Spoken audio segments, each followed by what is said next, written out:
بسم اللہ الرحمن الرحیم۔ السلام علیکم ورحمۃ اللہ وبرکاتہ۔ بھائی دیکھیے، ایسا ہے کہ آپ لوگوں کی دعائیں الحمدللہ میرے ویڈیو دیکھنے کے بعد ہمیں ملتی رہتی ہیں، تو ہماری بھی یہ کوشش رہتی ہے کہ آپ کے دل میں جگہ بنی رہے اور کچھ نہ کچھ ایسی باتیں ہوں جو کہیں نہ کہیں فائدے کی ہوں، کام کی ہوں۔ میرے ذہن میں اچانک ایک خیال یہ آیا کہ اس وقت پچھلے کئی سالوں میں اگر دیکھا جائے تو عمرہ کرنے والے اور حج کرنے والوں کی تعداد بڑھ رہی ہے الحمدللہ۔ گزرے وقتوں کے مقابلے میں اگر دیکھا جائے تو عمرہ کرنے کے لیے بڑی تعداد میں لوگ جا رہے ہیں۔ اب خالی لوگ نہیں جا رہے ہیں، ان کے ساتھ خواتین بھی جا رہی ہیں۔ اب یہاں سے بات کھلتی ہے کہ یہ ویڈیو کیوں بن رہا ہے۔ ہندوستان میں کسی بھی شہر میں کوئی بھی مسجد ایسی نہیں ہے جہاں پر عورتیں جا کے نماز پڑھتی ہوں۔ یعنی ہمارے گھر کی جو خاتون ہیں، ہماری ماں، بہنیں، بھائی، بھابھی، خالہ، دادی، نانی، جو بھی ہیں گھروں میں جتنی بھی خاتون ہیں، وہ نمازوں کی پابند ہیں، پڑھتی ہیں نمازیں، پانچوں وقت کی نماز پڑھتی ہیں، لیکن گھر میں پڑھتی ہیں۔ اب گھر سے نکلنے کے بعد جب وہ مکہ پہنچتی ہیں یا مدینہ پہنچتی ہیں تو وہاں پر ان کو بھی امام کی امامت میں نماز پڑھنا ہوتا ہے، کیونکہ مسجد میں باقاعدہ سیکشن بنا ہے، خالی حرم کعبہ نہیں، خالی مسجد نبوی نہیں، جو بھی اور وہاں پہ یعنی جو زیارت کے اعتبار سے مسجدیں ہیں، جیسے مسجد قباء ہے، مسجد قبلتین ہے، مسجد جمعہ ہے، مسجد خندق ہے، سب میں لیڈیز کا سیکشن الگ بنا ہوا ہے۔ اب دونوں میں فرق کیا ہے؟ یہاں جب خاتون نماز پڑھتی ہیں تو وہ اللہ اکبر جب نیت باندھتی ہیں، جو بھی فرض نماز ہو، سنت ہو، نفل ہو، وہ نیت اپنی باندھ دیتی ہیں جیسے باندھی جاتی ہے۔ جب وہاں پہنچتی ہیں تو ان کو ایک جملہ اس میں بڑھانا پڑتا ہے جو پتہ نہیں ہوتا ان کو۔ کیا؟ پوری نیت کرنے کے بعد اللہ نیت کرتی ہوں میں 2 رکعت نماز فرض وقت فجر واسطے اللہ تعالیٰ کے، منہ میرا طرف کعبہ شریف کے، پیچھے اس امام کے۔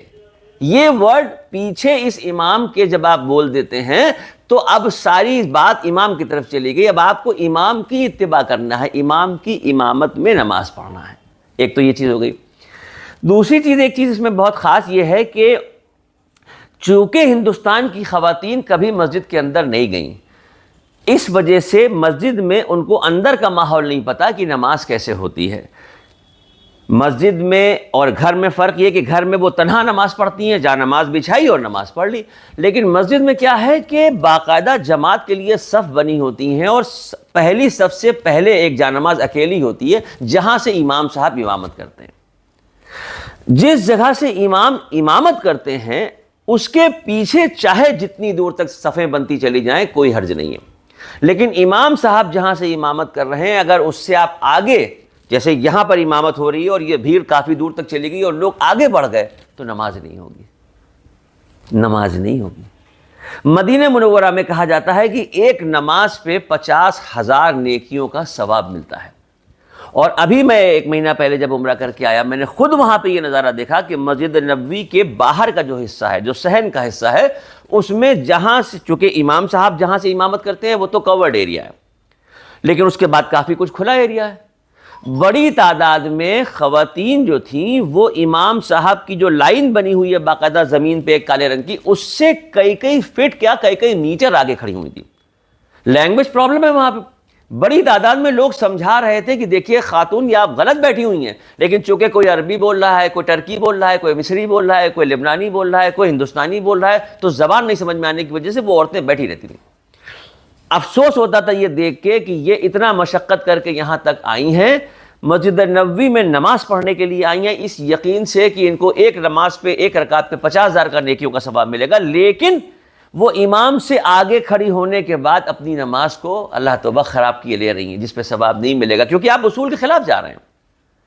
لہٰذا مسجد میں امام صاحب کا مصلی کسے کہتے ہیں، امام صاحب کہاں سے امامت کرتے ہیں، امام صاحب کے آگے کھڑے ہونے پہ کیا نقصان ہے، امام صاحب کے پیچھے کھڑے ہونے پہ کیسے نماز ہوتی ہے، اور جہاں سے امام صاحب امامت کرتے ہیں اسی کے برابر میں ایک 3 زینوں کا اسٹیپ کا ایک پتھر سا رکھا ہوتا ہے، اسے ممبر کہتے ہیں۔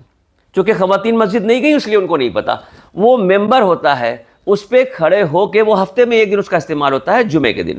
جمعے کے دن امام صاحب نماز پڑھانے سے پہلے ممبر پہ کھڑے ہو کے خطبہ عطا کرتے ہیں، خطبہ دیتے ہیں۔ اب اس سے متعلق ایک بڑی مقدس حدیث ہے کہ ایک مرتبہ اللہ کے نبی پہلے ممبر پہ کھڑے ہوئے، پھر دوسرے پہ ہوئے، پھر تیسرے پہ ہوئے، جبرائیل علیہ السلام نے کچھ کہا، اللہ کے نبی نے آمین کہا۔ وہ بات میں آپ کو بتانا چاہ رہا ہوں تاکہ آپ کے ذہن میں بیٹھے کہ آپ واقعہ سنتے ہیں کہ ممبر پہ اللہ کے نبی نے پاؤں رکھا تو جبرائیل علیہ السلام نے یہ کہا، پھر یوں رکھا تو یہ کہا، ممبر ہی نہیں پتا کسے کہتے ہیں۔ تو مجھے لگا کہ آج یہ بھی ثواب کما لیا جائے۔ ابھی تک تمام ویڈیو مرد حضرات دیکھ کے دعا دیتے تھے، آج اپنی ماں، بہن، بھائی، بھاوج، خواتین حضرات سے بھی دعائیں لے لی جائیں۔ اس لیے میں نے سوچا کہ آج ہم ان کو مسجد کے اندر کا دکھا دیتے ہیں۔ تو اب مسجد کے اندر کا دکھانے کے لیے تو مسجد چلنا پڑے گا۔ چلیں مسجد، چلیے مسجد چلتے ہیں، اور مسجد چل کے وہاں پر آپ کو کھڑے ہو کے انشاءاللہ دکھائیں گے کہ دیکھیے یہ امام یہاں سے مصلی ہے جہاں سے نماز پڑھاتے ہیں، یہ صفیں بنی ہوئی ہیں جہاں پر لوگ ہوتے ہیں۔ آپ جب وہاں جائیں گی تو آپ کا سیکشن الگ ہوگا، آپ بھی اسی طرح سے کھڑی ہوں گی، اور یہ وہ ممبر ہے جس کے بارے میں یہ مقدس حدیث ہم آپ کو بتانے جا رہے ہیں۔ آئیے چلتے ہیں مسجد چلتے ہیں انشاءاللہ، اور اس کے بعد وہاں چل کے اور پھر وہاں سے انشاءاللہ تفصیل سے پھر آپ کو بتائیں گے۔ بسم اللہ الرحمن الرحیم، اللہم افتح لی ابواب الرحمتک۔ ہم مسجد کے اندر آ گئے، دیکھیے یہ مسجد ہے، خاص طور سے خواتین کے لیے یہ ویڈیو میں بنا رہا ہوں۔ یہ اس طریقے سے نمازیں یوں بچھی ہوئی ہیں۔ خواتین نے ہمیشہ گھر میں نماز پڑھی، اپنی جانماز بچھائی اور نماز پڑھی، پھر جانماز اٹھا کے رکھ دی۔ مسجد کا مطلب یہ ہوتا ہے کہ امام صاحب کی الگ جانماز آپ دیکھ رہے ہیں، وہ یہاں پر اس طریقے سے کھڑے ہوتے ہیں، یہاں سے امامت کرتے ہیں، یہاں سے نماز ادا کرتے ہیں، انہی کی اتباع میں پیچھے جتنے بھی لوگ ہوتے ہیں۔ جیسے یہ مان لیجیے مسجد اتنی کورڈ ہے، لیکن اگر نمازی بڑھ جائیں، زیادہ ہو جائیں اور باہر جا نمازیں بچھانا ہو تو یہ دیکھنا ضروری ہوگا کہ امام صاحب جہاں سے امامت کر رہے ہیں اس کے آگے تو نہیں ہماری جانماز جا رہی ہے۔ اگر آپ امام سے یہاں کھڑے ہوئے ہیں یا اس جگہ پہ کھڑے ہوئے ہیں یا اور آگے کہیں آپ نے جانماز باہر کی طرف بچھا لی تو آپ کی نماز نہیں ہوگی۔ کیوں؟ کیونکہ جب آپ گھر میں نیت کرتی ہیں، جب آپ مسجد میں نیت کرتے ہیں تو اس میں ایک ورڈ فرق ہو جاتا ہے۔ مسجد میں جب ہم نیت کرتے ہیں تو ہم کہتے ہیں کہ اللہ اکبر نیت کرتا ہوں میں 2 رکعت نماز فرض وقت فجر واسطے اللہ تعالیٰ کے، منہ میرا طرف کعبہ شریف کے پیچھے اس امام کے۔ فجر، ظہر، عصر، مغرب، عشاء 5 وقت کی نمازوں میں جب امام کی امامت میں فرض نماز ادا ہوتی ہے اور امام صاحب کے پیچھے ہم ایسے نیت کرتے ہیں تو ہم بعد میں آخر میں جملہ پیچھے اس امام کے، جب آپ پیچھے اس امام کے کہہ دیں گے تو اب آپ امام کی اتباع میں نماز پڑھ رہے ہیں، یعنی اب امام صاحب نماز پڑھ رہے ہیں، آپ ان کی اتباع میں پیروی کر رہے ہیں۔ اس طریقے سے یہ نماز کا جماعت کا ثواب اس میں ملے گا۔ اب ایک بات اور آتی ہے، یہ تو میں نے نماز کا بتا دیا، لہٰذا مسجد نبوی میں جو غلطی ہوتی ہے کہ باہر کے حصے میں، کھلے حصے میں لوگ آگے بڑھ جاتے ہیں۔ جو لوگ اردو زبان سمجھتے ہیں، جو لوگ سمجھ رہے ہیں، وہ اس پیغام کو آگے تک پہنچائیں تاکہ ثواب کے نیت سے وہاں پر جو لوگ نیت نماز کی کریں وہ گناہ میں نہ شامل ہو جائیں، ثواب کے حقدار ہوں، امام کی امامت میں نماز پڑھیں۔ ایک بڑی مقدس حدیث ہے، اکثر وہ حدیث بیان ہوتی ہے اور خواتین کے دل میں یہ خیال آتا ہے کہ بھئی اس کا کیا مطلب ہوا کہ وہ اللہ کے نبی نے ممبر پہ پاؤں رکھا اور جبرائیل علیہ السلام نے کچھ کہا، اللہ کے نبی نے آمین کہا، تو سمجھ نہیں آتا کہ یہ ممبر کیا ہے، کیونکہ خواتین کبھی مسجد گئی نہیں۔ مکہ مدینہ اگر گئی بھی تو ان کا لیڈیز سیکشن الگ ہوا، امام کی امامت میں نماز تو پڑھی مگر یہ نہیں پتہ کہ ممبر کیا ہے۔ دکھا رہا ہوں آپ کو میں، دیکھیے یہ ہے ممبر، یہ تقریباً دنیا کی ہر مسجد میں آپ کو ملے گا جہاں جمعے کی نماز ہوتی ہو۔ یہ ممبر ہفتے میں 1 دن اس کا استعمال ہوتا ہے، جمعے کے دن۔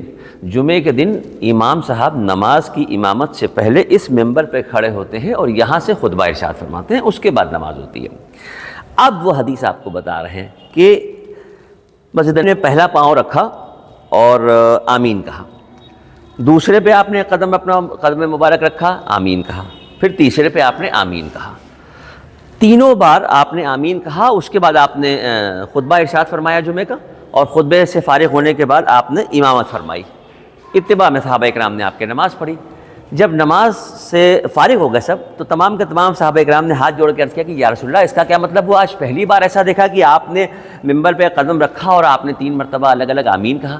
تو آپ صلی اللہ علیہ وسلم نے فرمایا کہ بھئی ابھی جبرائیل آئے تھے اور جبرائیل نے یہ کہا کہ یا رسول اللہ ہلاک ہو جائے، یعنی تباہ و برباد ہو جائے وہ شخص جس کو رمضان المبارک کا مقدس مہینہ ملے اور وہ عبادتوں کے نظام سے اور اللہ کی مخلوق کے ساتھ حسن سلوک کر کے اللہ کو راضی کر کے اپنی جنت نہ بنا لے۔